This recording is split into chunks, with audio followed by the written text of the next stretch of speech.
Okay, this is just demonstrating how to change an inner cannula on a disposable inner cannula with a tracheostomy. This tracheostomy is capped, which means that the patient is not breathing through the tracheostomy, it is breathing through his mouth and nose. So if you have a patient that has a trach that is capped, that is in any respiratory distress, the first thing you should do is remove the cap. The way you remove the cap is stabilize the trach at the side here with your fingers, and here are two little flanges that you just squeeze in and you pull the cap out. Okay. Now, if the patient is in distress and needs to be ambu bagged, the ambu bag will not attach to the trach just like that.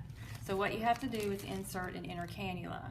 The inner cannula also has the flanges on the side there, and if you will see, it says do not clean or reuse. So these are disposable. We keep extra of these in the patient's room and one over the head of the bed. So you just, again, stabilize the trach at the side here. You're going to insert it with the curve, following the curve of the patient. So you just insert it all the way in and then squeeze the flanges until it locks in place. Okay. For trach care, if you're going to be changing, we change these every 12 hours or in between if they're soiled or if the patient has a mucus plug in there. Again, just squeeze the flange, remove it, take your clean one, slip it back in. Okay. You'll also, if you're doing trach care, you'll want to remove the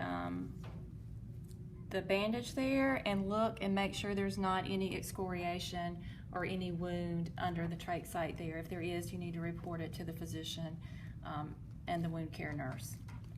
That is it.